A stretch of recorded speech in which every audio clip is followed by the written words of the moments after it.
All right, I think we can get started. So yeah, I would like to welcome Niteesh for delivering this presentation today.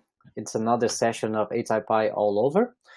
And he'll be bringing a really interesting topic about augmented reality and why do we need typefaces for that, new typefaces for that.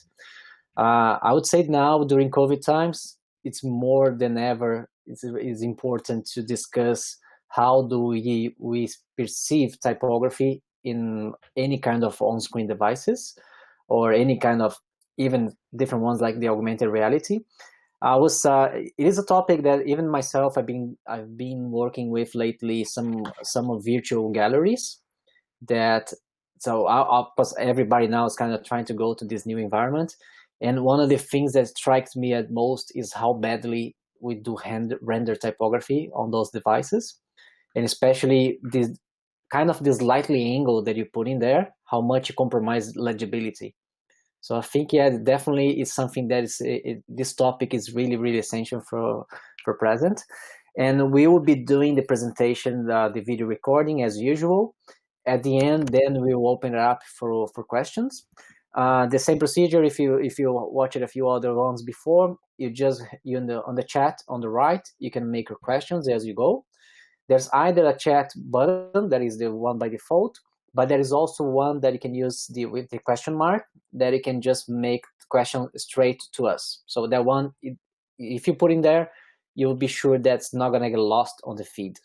But otherwise, just use the chat. I'll do the job of moderating and trying to find those and pick it up them at the end. So that's pretty much it. I'll leave you with Niteesh to introduce himself as well before we play the video. Cool, great. Thanks, Christian. Thanks for the great intro. So basically, I think you have set context in terms of why this is quite important at this stage of time, and then why I have been pushing this whole topic. And then since I started research on this topic back in 2017 when I was in University of Reading. So at that point of time, the technology was growing. So even now it's growing, but still it has matured to a stage that we should start thinking about the consequences which we'll have if we just let it go based on like how we did it like in past years. So when digital type was coming in, so in those times like type design, engineers were just putting in whatever they thought, and then the technology kind of grew that way. And then later on, type designers were just given a set of like basic building blocks. Okay, this is for you. Now you build around that. So the whole reason I have been pushing around like educating people, I have getting awareness on this stage is that like if people know, if the type design community knows, then we can just have a conversation with the engineering teams across the globe who are working on it, and then we can just grow side by side so that we are not left with like just bits and pieces to like fix around. And then so I think this is basically the part 2 of one of the talks that I gave. So last was the major context. If you want, like if after this talk, if you haven't seen my talk, TypeTech Munich talk, which gives you the whole overview. So, and this talk picks up very specific topic, which is like, why do we need typefaces for AR? And this has been a quite common question which has been asked from me. So I think basically just giving basic intro of mine is that like I work as a digital product designer, and then like I have been continuing with my research like after I graduated. So it's been like around 3 years now, and then I'm doing independent research. So I collaborate with different people, and then I'm just working on now like from design part I've moved to tech part as well, like how to implement typography in so basically rendering part, so how to make it much more better from the tech perspective. So I think in this case, like I'll just introduce you what are the like basic features that are required in terms of, first of all, answering the question, and then a few new things which are coming in. So though it's not in depth, but again, it will give you an overview. It will start a conversation for us. All right. Thank you very much for this introduction as well. So I can see in the chat that people from Colombia, Mexico as well, and other places. So really nice to see people from Latin America, especially at this time of the day, because probably it's midnight for you guys over there or 1 in the morning. So I really appreciate to be here and participating on this session. So yeah, we'll play the recording right now, and then at the end, as I said, we're gonna have the questions. So be ready for those at the end as well. All right, so let's start. Hey folks, how are you doing? I'm Niteesh, a type and industrial product designer who has been researching on typography for AI headsets since 2017. And today I'm here with you to share one of the most frequent answer to one of the most frequently asked question, which is why do we need typefaces for augmented reality specifically? Though since we have so many typefaces floating around in the market, can't we use one of those in our experiences, AR experiences? So let's take a dive into the new world of AR, and then I'll share about one of the major thing, which is before I get deeper into the topic, I want to clear out some doubts which a lot of people have get confused about. So first one is virtual reality versus augmented reality. So if we talk about virtual reality, so in that case, it is all about like fully computer generated environment that and that enables us like basically experienced designers to control all the aspects, and then hence the challenges which are there in virtual reality are limited because you get the designer gets an opportunity to design everything and then control every aspect of it. Whereas when we talk about AR, so in that case, what happens is all the elements which are there are not computer generated, and so in that case, like it's in AR, it's like partially computer generated elements. Those are overlaid over the real world, so it's half virtual objects, and rest of the things are your real world objects. And that increases the complexity because controlling real world objects is not as simple as controlling virtual counterparts. So yeah, that brings us with much more challenges in case of augmented reality. And one another thing which people do tend to get confused about is mobile AR versus based AR. So in what happens, like people are quite confused. Like when somebody says AR, then people tend to refer to applications like Pokemon Go or like Snapchat lenses. But again, in those cases, what happens is since those are smartphone-based experiences, and then like there are no major challenges which are there because we had already solved for mobile interfaces, the typography and typefaces for mobile handsets. So in that case, like that is again not the area of topic that we would be talking about. We would be focusing more on headsets. So, which brings me to our main focus, the headset based AR, where we put on the glasses. So, just like these glasses, where we like wear these, and then in this case, what happens is we overlay digital information onto them, and then the size of these headsets might vary based on the capability of the headset. So basically, the ones which come with full computing power, like devices like HoloLens and Magicleap, those tend to be bulkier and slightly bigger because they need housing for like a bigger amount of processing, like processors, and then all the components which are required for that.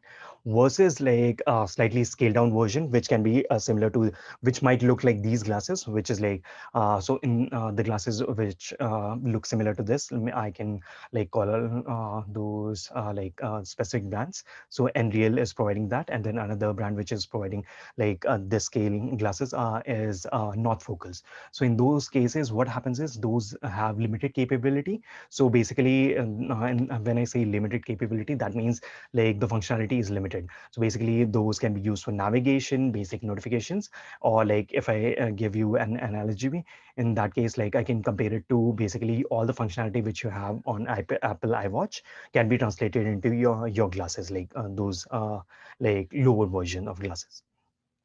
So yeah, moving further, I think I would want to show you a sample footage.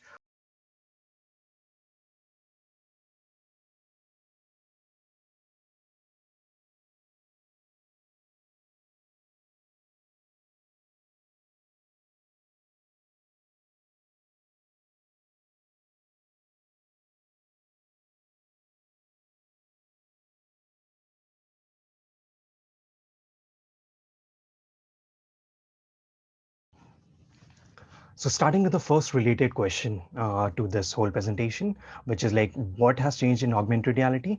So I'll tell you like what is a major thing. So in AR, what is there is you have a limited control over the environment, and then as a designer, be it, you are a type designer or you are a designer who's designing the experience for AR headsets.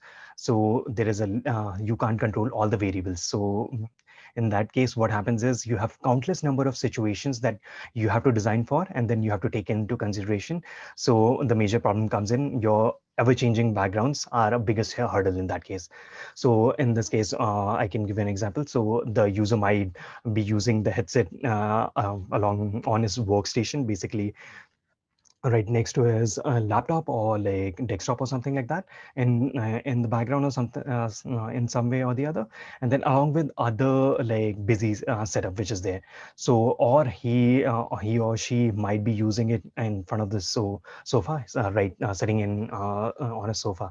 And then if you're sitting on a sofa and there might be a plain blank wall in front of you. In that case, like if you're using an app which has, maybe you're reading articles in that, so that like plain wall gives you a better background for reading experiences than anything which is quite busy, so versus a workstation. So these are the kind of challenges which come in. So second thing which comes into play is your basically your lighting conditions. So we are moving forward in an era where AR glasses will replace or augment smartphones, and then the usage won't be limited to indoors. So we would be moving out, wearing our glasses, and then experiencing AR in the outside world. So what happens is that like in indoor usage, you are not at the mercy of weather. Like basically a cloudy day might be ideal for reading experience versus a bright sunny day. So hence designing letter forms that provide enough contrast between the background and the foreground becomes very important. And then again, like this is the hurdle that we have to like face as a designer, as a type designer who's designing typefaces for AR. And then in certain cases, and this is the area where existing typefaces like might not be the best suited ones for that kind of application. So further, like we also need typefaces that are optimized for wide range of usage. So when I say a wide range of uses, that means the ones which can work in close proximity. So maybe the text is very close to me, maybe like just like 30 centimeters away, versus text which is 30 meters away. And then in this case, like that can be a signage or something like that. So basically, what happens is in that case, like some people say that the thing which we can do in this case is we can load multiple fonts for the like different kind of application. But what happens is in the processing power is quite limited in AR headsets. So if you're loading multiple fonts, then you are using a good amount of processing power, which is not like that easy to attain, and then which becomes a problem like for rendering of text. So that is one of the reasons, like providing a typeface which works in all these conditions would be a better suited option versus providing multiple font files and then loading those for a single experience. So yeah, for this, like I came up, to explain the usage, I came up with this classification based on my research, which divides the environment into three regions. So basically, first one is your HUD region, which like translates to heads up display region, which is quite like in close proximity. So that can be used for your notifications. So for the all the elements that are shown up close to the eye. Falls under this category. And then second comes your UI region, which houses most of the experiences, most of the applications that you are going to be using. So like application windows, programs that you are running, or the windows or you're browsing, that falls under the UI region. And then third thing, a third kind of region which comes into play is that encompasses all the surroundings that you have. Maybe you're walking on the roads, you might see billboards and signages and navigation information on the road.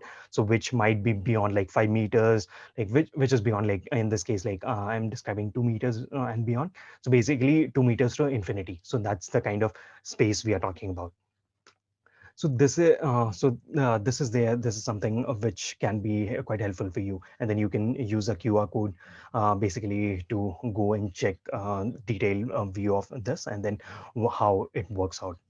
And then further, like if you want to dive into the details, there is also a classification table that I had made, and then that might come handy for some of you if you want to like design experiences around different kind of applications. So this will help you out.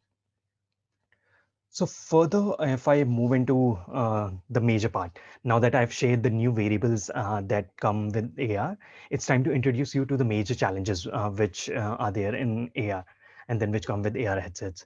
So first one is your basically designing for whites. That is what we are going to do, because in case of AR headsets, black as a color has been something that we have been using as type designers for a long time.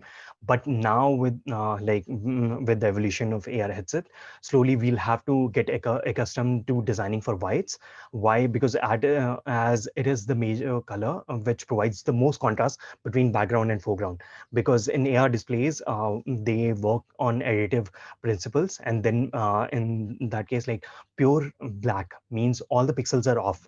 So basically, you're lighting pixels, and then how to get like black color is basically you switch off all the pixels. So in that case, if you switch off the pixels and then there is a transparent screen, then what happens is you see through the background. So in that case, like pitch black or the dark, like the black we were supposed to use becomes like a transparent in case of AR headsets. And then in this case, what happens is like white means so basically if you're using the color white, so that means all the pixels are lit with the highest intensity. So in that case, that becomes very high contrast. So basically, if like your background is there, then a white provides you with the highest contrast for reading experiences. So that is something which is quite recommended by most of the manufacturers, and then most of the researchers have shown that white color works out really well in So AR further, headsets we and AR move on to experiences. The next big challenge, which is halation. So since we are talking about light, we might know, some of you might know that when light travels, it tends to bend around the corners. And then in this case, like what it tends to do is it creates a halo around the text. So if you see on the left, there is crisp text, and then on the right, you get to see what kind of halo I'm talking about. So what happens, what it does is it distorts the letter shapes and creates legibility issues for us, because the counters and the apertures become like get filled up with that, and then so like if you're seeing a C with a small aperture, then it might appear like an O. So misrecognition becomes quite a huge problem in this case. And then again, another thing which it does is it does rounding of corners. So crisp like rectangular strokes. So maybe if you see L, so in that case, like the corners are quite straight, very sharp and straight. So those won't appear to be that sharp, and then they'll appear to be rounded. So that becomes like another problem because of halation.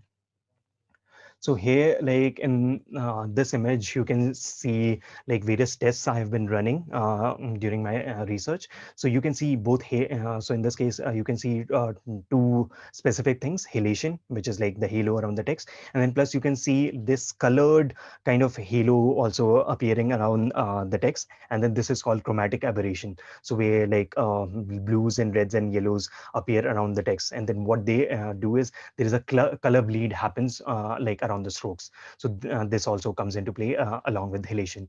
So in the first set, you see these basically vertical strokes, which are like basic rectangles. So they show rounding of corners, and then and loss of details, and you can see there are no sharp edges like in this case. And then moving further, if you see in the second set of shapes, you see the junctions. So basically, which resembles like the top part of K. So where they meet the vertical stroke, what happens is there is a light bloom happening at the junction, because the axis light from this vertical stroke and then the slanted stroke meet there, and then basically a light bloom will happen, and then there would be excessive glow at the junctions. So this is another problem which comes into play, and then this might again lead to certain kind of issues in terms of recognizing letters. And then like third thing which you can see is the close counters. Basically, the like in this case, you can assume that to be an O. So what happens is the glow reduces the effective counter size. So in this case, like O is like that, like, and then the glow will happen, and then you're basically the counter, the negative space becomes quite smaller and smaller as the glow increases, or as the size decreases. So again, that might appear like that hollow circle might appear to be a filled circle in certain cases.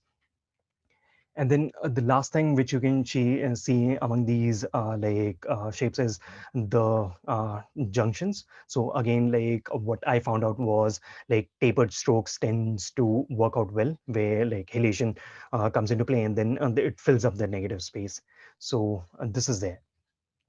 And then further, like if you are imagining that our problems end there, so it's not the case. So the application which we are using to design AR experiences, so those are very primitive in nature. Those are living in 90s eras type implementation.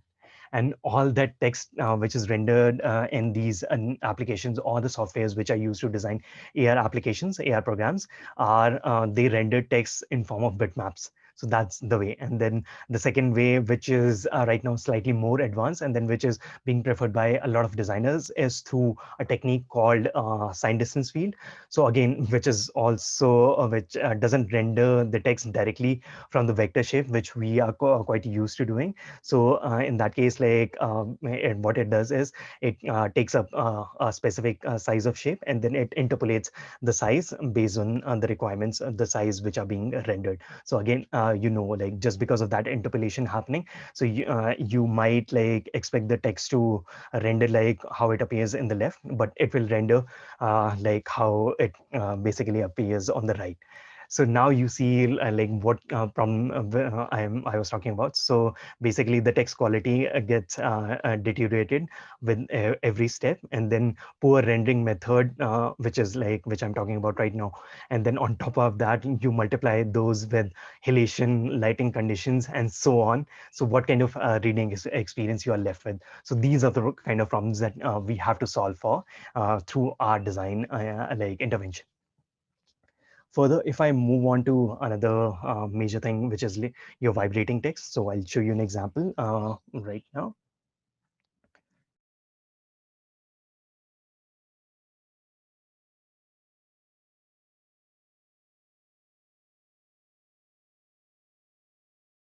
So now in this case, just imagine you're walking on the road, and then you're reading navigation instructions. So that becomes a nightmare. And then this is something that we have to take into consideration while designing typefaces. So basically not going too thin in this cases. I'll show you in the next slide what it means. So here, what is happening is basically the range of thickness of strokes which you have to design for is quite limited. Basically, you have to test your designs and then and then see like what kind of thickness is working. So basically, if you have to stay away from being too thin and too bold in this category. So if you are too thin, then the text will vibrate, and then you might see missing pixels. And then I'll show you the example in the next slide. And then even in this case, like if you see the first edition text, so in that case, like some pixels are missing, the roundness is gone because of like these missing pixels. So if the text is too bold, then what happens is the counter shapes will get filled up, and then like your legibility will suffer. So basically what happens is in this case, so just see like on left, you can see the degradation happening of your letter shape in high contrast typefaces as compared to the low contrast typeface on the right. So this is again like one constraint which comes into play that you have to design around, and then so that your text doesn't become like unreadable at a certain size or like certain kind of application. Further, like one of the major problem that we have been like dealing with from quite a long time is resolution. So now we are again back into the phase that the resolution required for AR headset is very high. So because right now we are operating, so the resolution which we used to get in Retina displays, though right now is the best resolution which is possible. But now just imagine like using that Retina resolution and putting directly in front of your eye, so the pixels will appear. And then not the pixels, even another thing which happens is your optics, basically those are lenses, certain kind of lenses will again like magnify those kind of pixels. So the effective resolution that is required for different headsets has to be like much more. So here what happens is like in this image you can see varying resolution and its effect on letter shapes. So just to have a scalable experience, the headsets for the headsets, we need to have a typefaces then that can work well in both high and low resolution low resolutions, and then all kind of experiences, because and then it can be done through letter shape or techniques, just like having typefaces of varying grades. We can employ grades where the letter shape, the width of the letter shape remains the same, and then basically the internal characters of the typeface changes according to the resolution which is there. So further, like I think, and this is all in terms of the challenges we face. I will finally answer like why I'm quite emphasizing so much on the development of typefaces in this area or in AR. So because most of the current use cases which are happening are in critical domains. So a typo can cost a life during a surgery if you misread a certain aspect in the report, and then error in reading like basically any like numeric value while operating in an industrial setup can lead to a disaster. So maybe the pressure was too high, and then which was supposed to be controlled, and then it was read wrongly, and then nobody paid attention to it, and then like the boiler blows up or something like that, basically those kind of situations. So it's a call to a disaster if you don't pay attention to these kind of aspects. And then again, if we talk about delay in reading on road, again that can we are talking about navigational use of AR. So basically if you're late to read a certain where you were supposed to take a turn on, you are reading text while moving on the road, and that can like that delay can cause an accident, and then it's like split second decision that you have to make. So again that becomes quite problematic. And then another thing, though I don't support the use of AR in warfare, but again, this is certain use case that we have to keep in mind. That just imagine like misrecognition of a coordinate, like a target coordinate during a drone strike can lead to a genocide. And then what happens at the end is the responsibility comes onto us as type designers. So that like even a small kind of design shape that we are designing might have like huge consequences along these like these kind of applications. So I think I hope that I have made my point and then made you think about the reasoning behind like calling out the industry to design typefaces for AR headsets. So that's it from my side, and thanks a lot for listening, folks. Just turn it on. Yep, here we go. So yeah, it's still muted.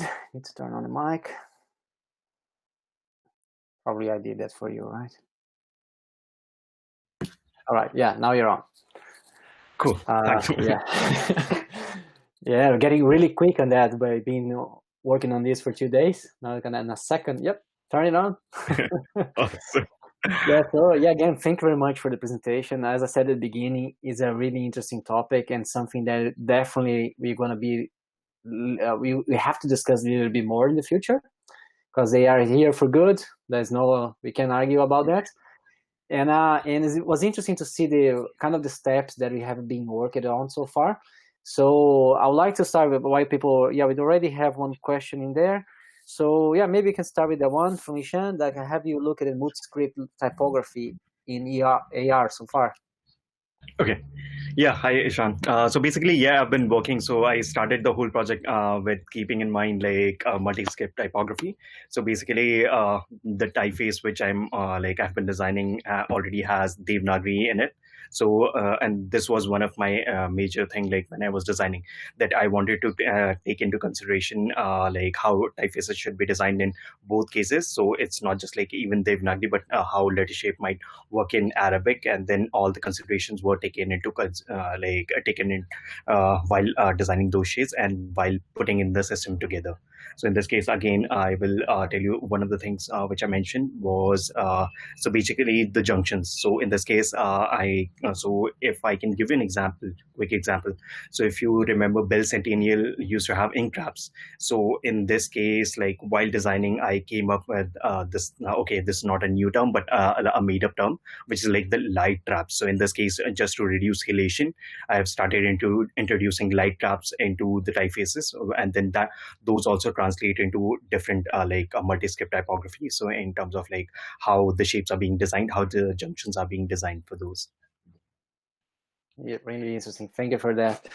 Yeah, and also I think maybe on the same topic, it's about we're not talking about specifically about function, because as you see, as you show, most of the cases we're still trying to deal with about issues with rendering. So trying to get used with even by using it, but as you said, sometimes you blur with the background. So sometimes you have like a bright color in the background and then it goes back to dark. So how to deal with that? So I was wondering that if we are when you talk about aesthetics against function. So like this thing about that, most of the things that you talked so far was more about function of typography in terms of legibility. So the thing that we are kind of, I was trying to make a parallel with the first years of the internet, that we can only use like like 6 fonts for more than a decade. So in that matter, we didn't think too much about the aesthetics, because we didn't have much choices. It's more about how to read content on the screen. Because I remember myself when I started doing, I think late 90s, when I was started to read content on the web. And then I was still printing it out, a lot of content. If it was like an article or something, I would print it out instead of reading on screen. So I'm wondering that, so we didn't think too much about the aesthetic point of view. So do you think it's going to take long, or you already have some discussion about this and some research about how long it's going to take for us to focus on aesthetics and not only function when it comes to typography? So at this stage, I think we are already there. So there are two parallels that I'm drawing. So basically, so what I'm like kind of projecting, or I'm just telling people, is that like we have to have like basically two kind of typefaces, and this goes if the tech. So just imagine like in 2-3 years we might have the headsets with the highest resolution possible. So basically, I'll give a number. So if you're talking about resolution in terms of a VR headset, then it is supposed to be 16,000 by 16,000 per eye, because your eye resolution is that much. So in this case, like we are getting closer to 8K resolution in these headsets, which becomes quite good. But in that case, we have to keep in mind one specific thing, that is like, okay, even though like we'll have these high-end headsets, so just like how it happens with mobile handsets, so we have the best possible like iPhones with the best possible resolution, even some more like other company like handsets which have like more than retina resolution as well. But again, we also have handsets like smartphones which have lower resolution. So in this case, what I'm proposing is, so if we don't want to get into that same situation, that we kind of provide a different typeface for, okay, the lower end handset, and then versus like a higher end. So in that case, what becomes the best thing is, okay, we design basically one weight or like one grade of specifically for our highest resolution handsets or headsets in this case, and then one for lower resolution. So in that case, so there is one thing which I mentioned, was that loading multiple fonts. So in that case, what happens is your system recognizes that, okay, this is a lower, the resolution of this headset is lower, like on a smaller side, then it loads the grade which is designed for that. So in that case, we are loading just one font file which is like specific for that headset. And then in other case, like higher resolution, in that case we pick up that specific thing from the cloud or like the server that has the highest resolution. So as a type designer, we are not leaving the use case, okay, the people who have a low resolution like headset will have to go for any random typeface that was possible. So I think this is something which I've been proposing so far in this case. Oh, really, And really interesting. yeah, in terms of prediction, I think it will take a couple of years to get into this phase that will have the best possible resolution. Yes, and is there any crossover between the, let's say, variable fonts in that matter? Let's say we were talking about one that has a higher resolution, so something that could be like an axis that can work on for lower resolution. So yeah, I think this is the worst part of. This is also like one thing I mentioned, that right now in terms of like application. So I'll tell you the two main engines which are used to. So basically, applications which are used to design AR or like basically or VR applications is Unity and Unreal Engine. So these are both our game engines. So what happened with these were like there was no need to render the text from directly from the vectors. So what used to happen was these so they used to just like use bitmaps, and then that is still going on. There is no like direct way to render from like vector data, and then which becomes a problem. So we are not even rendering from vector data. So variable font comes like very later on in the tech. So first we have to move away from like bitmaps to basically the rendering which is happening in our application. So maybe like in Photoshop and like other applications like Illustrator or anything like that. So which like gets all the data from vectors, and then we render crisp text from that. So first that stage has to be reached, then comes like basically applying variable fonts. So I think we are like 2 steps away from applying variable fonts.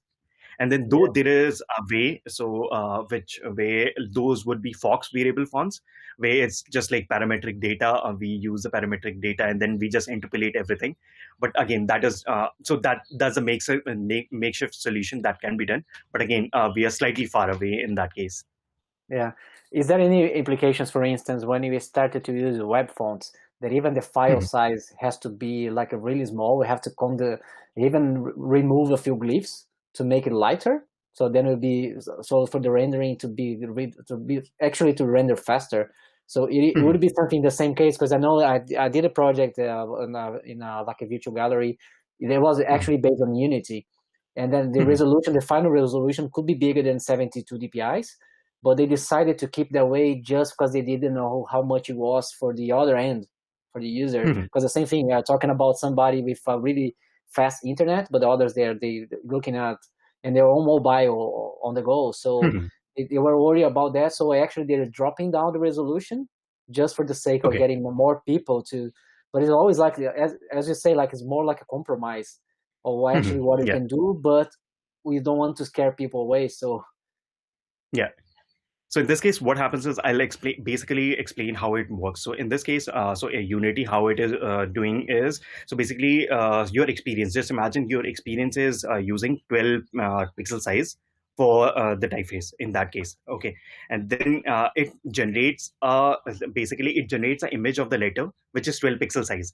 And the moment what happens is you have to, so you are using it on a high resolution. So in that case, like on retina resolution, that 12 pixel is supposed to be like 24 pixel. So that it's so 24 pixel will look like 12 pixel rendering properly in that handset. So if your like basically image is 12 pixel width, and then you are stretching it to 24 pixels to show on a retina screen, then what happens is you'll end up seeing like all those jagged edges and all those kind of things. So this is one of the things. So if you use Unity by default text, then it creates these basically images. And if you're using this another like plugin which is called Text Mesh Pro for your applications, so in that case what it does is it basically creates textures. So in that case, but again in that case, what if your text was supposed to be like 72 pixels in like the maximum size was 72 pixels. So in that case, like if you generate image, so basically I'll explain everything in terms of images. So the image of 1 by 1 pixel image is maybe just like 0.1 KB. And the moment you increase the sizes, so in that case, like the file size increases, and then the file size increases, that has implications on loading and everything. So in SDF or like in Text Mesh Pro, what happens is people tend to decide, okay, this is my max to max, like maybe 44 pixel size, and then I'll use this as a benchmark. And then so in that case, like so that text, so now another thing which comes into play in AR is like, okay, the text was supposed to be at like maybe 1 meter. Okay, so in that case, 1 meter, as a designer, you have set like, okay, 1 meter text, and then the size is 44 pixel. Okay, so that's, and then you have generated the texture for that, for like 1 meter. And then in like experiences, you allow people to maybe walk closer to the text. So now that if you walk closer to this text, which is there in front of you at 1 meter, now you are at like maybe 0.5 meters. And so in that case, what happens is the effective size, the resolution which is required for this has to be like 2x. So in this case, you have to have a texture which was supposed to be for 88 pixels. So again, like, but what you're seeing is 44 pixel size. So again, you get to see all those details, and then all the deterioration which happens. And then in SDF, does it does interpolation. So it approximates the size. It will generate 88 pixel size, but approximations don't work at the corners. So in interpolation, every time you see interpolation images, you'll always see the rounded corners. So interpolation happens the more as it goes in the steps. So the corners will get rounded, and then you'll see that all those shapes. So the crisp text becomes like, okay, rounded text, and then you lose details. So I think as a type designers, that's like knife in the heart, because we design, okay, we work on all those pixels, and at the end, the end user, what they get or what we get to see is all those like the pixels. So the spacing which we did, all the things that we did are like going to waste. So it's a problem. So I think those are the things that which we have to solve for. Yeah, I think it's a good. Maybe you can wrap it up with one something that, as you mentioned about type designers sometimes getting frustrated about the results. So I was wondering if you do have any studies about which typefaces have a better performance, because you said about not having like a high contrast, avoid a few things. But did you run a test with some commercial fonts to say, well, this Yeah. one? So Yeah. I will be releasing this list soon on my website. So I've been so I'll just share the link where I'm posting the results from my research. So this is the page. So this Nice. is all the articles and the things which I've talked about. And then in here, you can also get like the rendering method. So though maybe without example, it's slightly hard to understand that what rendering I'm talking about, what are the rendering engines. So all the information are like there in like in form of articles, which you can refer to. And then soon, like I think most probably I'll try to release that list within this month itself, like in November, coming month. And then I'll also show you like I'll share the link of the type family that I'm working on. And I think this will answer Ishan's question as well, like where I am taking into consideration Devanagari. So I'll share that link as well. Here. Thanks very much. Yeah, because I think that will be the next step, that from the type designer's point of view, to say, okay, I want to get into that. What should I do? So I think that is actually will be the next step. How to jump into this and provide fonts that are actually going to push for the next level. And I think that's a really nice research, and then quite necessary at this moment as well. So yeah, I think we found we need to wrap it up because we've been 15 minutes to go. But as you know, for the other presentations, you can go and to the Hangout space and then continue this conversation over there as well. Talk about this and other things as well. So feel free to join that one and check the agenda for the next sessions as well. And please do have a look at the links that Niteesh provided to us on the chat, because I think that will be the next step for you as well. And get in touch with him if you're really keen to do it, something related to AR. So that's the right time for doing it. And lastly, just the same thing, if you're posting on social media, please remember to use our hashtags, ATypI all over, all of them. Tag him as well so we can continue this conversation. All right, thank you very much for the session, and see you guys later. Thanks, Christian. Thanks, everyone.